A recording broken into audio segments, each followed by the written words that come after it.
Aujourd'hui, nous allons explorer un sujet essentiel pour tous les propriétaires de Malinois, comment éviter les fugues.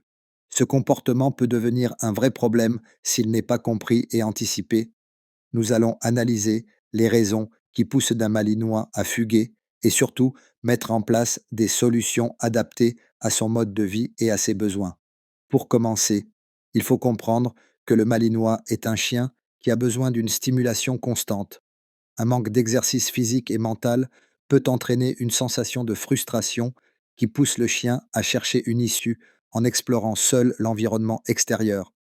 Un Malinois qui fugue n'est pas un chien mal élevé.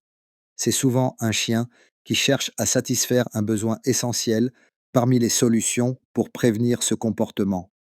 Il est important de varier les activités et de proposer une routine stimulante.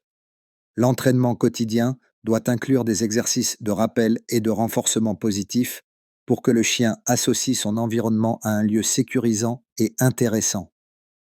Un autre point crucial est la sécurisation de l'espace de vie. Une clôture adaptée et solide est indispensable pour empêcher les sorties involontaires. Il faut aussi surveiller les points d'accès potentiels comme les portails ou les ouvertures qui pourraient permettre aux chiens de se glisser dehors. L'ennui est un facteur majeur de fugue. C'est pourquoi proposer des jeux interactifs, des jouets de recherche, de nourriture ou encore des séances d'obéissance renforce la relation et canalise son énergie.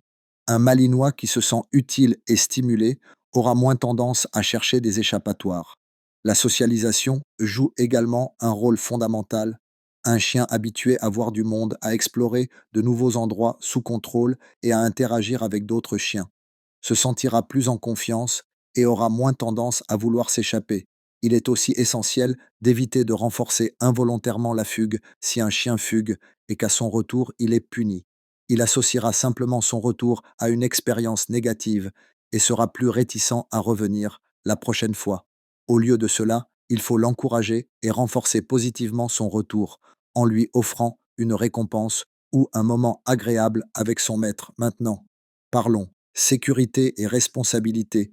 Posséder un Malinois implique de respecter des obligations légales pour garantir sa sécurité et celle des autres. Une identification correcte avec une puce électronique ou un tatouage est indispensable, tout comme le respect des réglementations locales en matière de divagation canine.